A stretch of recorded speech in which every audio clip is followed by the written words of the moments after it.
Bonjour et bienvenue dans ce temps de méditation.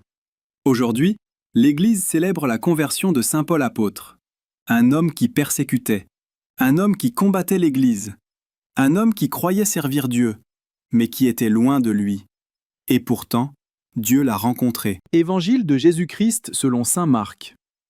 En ce temps-là, Jésus ressuscité se manifesta aux 11 et leur dit : « Allez dans le monde entier, proclamez l'Évangile à toute la création. Celui qui croira et sera baptisé sera sauvé. Celui qui refusera de croire sera condamné. Voici les signes qui accompagneront ceux qui croiront. En mon nom, ils chasseront les esprits mauvais. Ils parleront des langues nouvelles.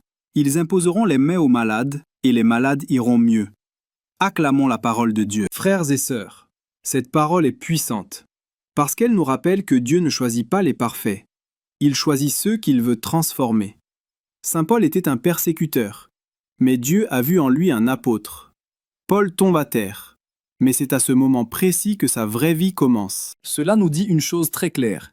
Dieu peut changer une vie, n'importe laquelle, même la tienne. Jésus dit « Allez dans le monde entier ».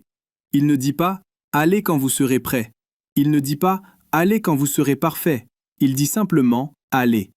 La foi n'est pas faite pour être gardée en silence. Elle est faite pour être vécue, pour être annoncée, pour être partagée. Saint Paul a compris cela. Lui qui détruisait, construit maintenant l'Église. Dieu ne corrige pas seulement les vies, il les transforme. Jésus ajoute : « Voici les signes qui accompagneront ceux qui croiront. » La foi chrétienne n'est pas une foi morte, c'est une foi vivante, une foi qui agit, une foi qui libère, une foi qui guérit. Quand nous croyons vraiment, Dieu agit à travers nous, pas par notre force, mais par sa puissance. Saint Paul était fort parce qu'il était habité par le Christ. Alors aujourd'hui, posons-nous cette question. Ai-je laissé Dieu me convertir ?